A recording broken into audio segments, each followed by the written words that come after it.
everyone. So welcome to another episode of the Resilient Body channel, and I'm going to talk about mindset. I did a post a little bit ago, 2 days ago, on Instagram, TikTok, and even a short on YouTube on just how your mindset phrases everything and how your mindset is such a huge factor in exercise, lifting, anything you want in life, honestly. And that's kind of what I want to talk about today, is just how to use your mindset as a advantage instead of a disadvantage, and how we can phrase things certainly in a certain way, not certainly, in a certain way to help us better ourselves as people. So just real quick, I remember this is kind of why I've delved more into mindset, and more so for patience purposes, to help people overcome pain and discomfort and honestly find the resilience that their body is. But I just remember back in the day when I was wrestling, I was my senior year of high school. I was in a lot of finals matches, very close matches with like state place winners, all that stuff. Just very, very close matches back and forth all the time, all throughout my senior year. Losing by like 2 points, losing in overtime, losing by 1 point, stuff like that. So I remember at a certain point, like halfway through the season, I think it was, my coach came to me and he was like, "Listen, Nick, you got to get your mind right." And I didn't know what it meant back then, but he, like, you're in high school, you don't really, what are you saying, man? Like, your mind right? What does that mean? And now that I think about that more, and as I've did some introspection on it and just thought about it, I was like, oh, I remember, like, I would always think, like, for some random reason, I always thought the worst thing. So just in case I wouldn't be disappointed if the bad thing, like, oh, I'm probably going to lose this match, or I'm probably going to, it'll be close, and if I lose, I lose. Like, things like that. Like, my brain would go into these bad thoughts of negativity.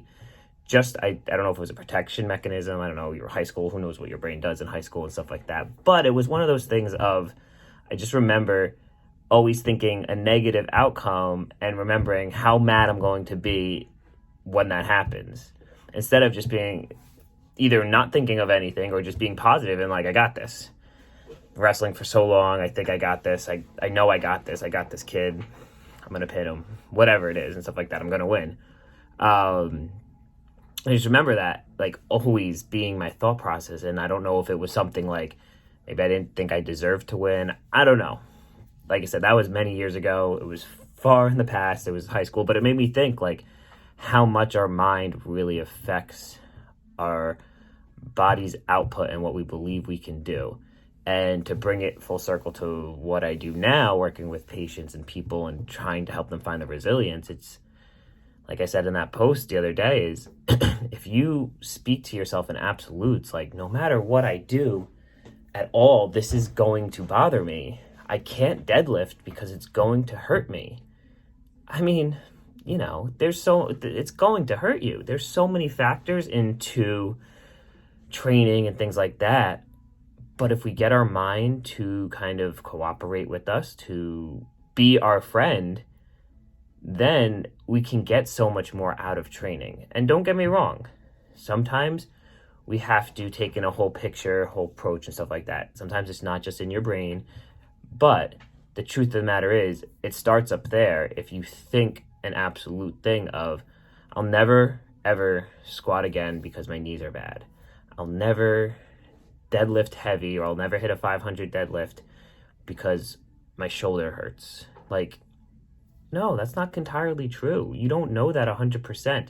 If you train appropriately and work up to things, you never know what you can have and stuff like that. Instead of living with our mindset in the absolutes of just never, or that negativity of, I'm not going to be able to do this, or looking at the barbell and it's sitting on the floor and it's just like, yeah, I'm going to miss this lift today. How do you know? Like, you never know. You might grab it and you pick it up and you're like, damn, that shit flew. And you're like, nice. I thought I was going to miss it. Like, you know what I mean? You just never know. And the point of the whole story is, don't let your thoughts inhibit your ability to do amazing things. And it's kind of how you have to think of it is how you see these stories of people doing amazing things and you're like, how?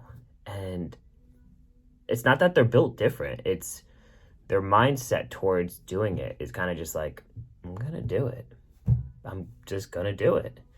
And that's one of those things of, let's say you're doing your first bodybuilding show and you got some aches and pains during it and stuff like that, but nothing's going to stop you because you want to do it. Or same concept is like you're stepping on stage for the first time and you're doing your first show. And if you step on stage and you're not confident in yourself and your posing abilities because you just kept telling yourself, you're like, yeah, I don't belong with these guys. I don't look as good as that guy. I don't look as good as that guy. Well, then, you know what? People are gonna pick up on that on stage, and you're not gonna perform as well as you are. You want to be confident in your abilities, and it's hard, very hard in the bodybuilding world, to like see the guy next to you, and you're like, oh, he may look better than me, but we're our own worst enemy. We always look in the mirror and we don't think we look as good as we do and stuff like that. So you really have to just be confident in yourself and really just believe that you're going to be able to do it. And if you put in all the effort possible, you did everything you were supposed to do. You didn't miss anything training-wise, diet-wise, for any aspects of athletics. If you've done everything you possibly could have done and controlled all the things you can control, then there's no reason for you to doubt yourself and be upset with the outcome. Because if you've done it all, how can you be upset with the outcome? And that's part of all this as well, is you may want more, don't get me wrong. Like, let's say you finished third in whatever competition you were doing, whether it's powerlifting, bodybuilding, running a marathon, and you finished third, and you can want more afterwards, but you should be very happy because you did everything you were supposed to. You can't go down the rabbit hole of thinking, oh, what if I trained harder? Or what if I ate less? Or what if I did this? You know what? You did what you were supposed to do. You followed the plan. You did what you're supposed to do. You ate appropriately. You did all that stuff. You can't be disappointed. And then from there, you learn from your lessons and you move on from it. So, I mean, to bring it full circle and all that stuff, it's really, I just want to reiterate like how me having those negative thoughts back in high school just about winning and just like, oh, this guy's probably better than me, or whatever it was, or like, I'm going to be so mad if I lose this. And I'm going to be so mad, and like picturing myself losing it and being mad and stuff like that. As you picture those things, your brain starts to formulate that thought, and it can be more powerful than you actually think it can be.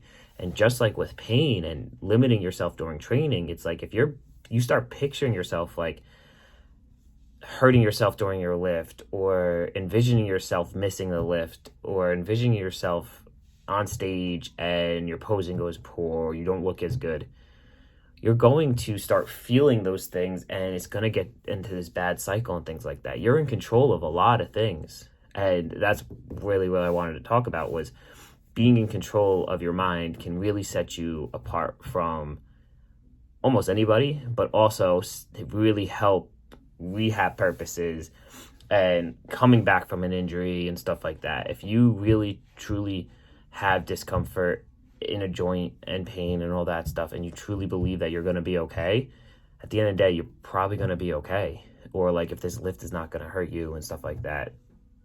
So like, it's hard, don't get me wrong, there's no easy way, but you have to start formulating those thoughts like, I'm okay, I can do this, I can lift this. It may not be as heavy as I want to lift, but that's okay. You know, you want to start training appropriately and start working yourself into it and not avoid any movements, because at the end of the day, you're going to be okay. Things will move. Your body's meant to move. It's supposed to move. But if you avoid movements for too long and then you try to do them again, they may hurt because you just avoided them. So like, that's just how it works. If you avoid things, you know, it's hard to not avoid things, don't get me wrong, but when you avoid things because of pain or discomfort, you tend to not feel better when doing them. You really don't. So that's my story for today. It's just another little tidbit of how you can really use your brain to help yourself more, and things like that. So, yeah, If you like this video, give me a like. Let me know what you thought of it. Let me know how this may have helped you and reframe some of your frameworks with your brain and all that stuff, and just really start thinking more positive thoughts, because the more positive thoughts you have about anything, the better outcomes will be for you.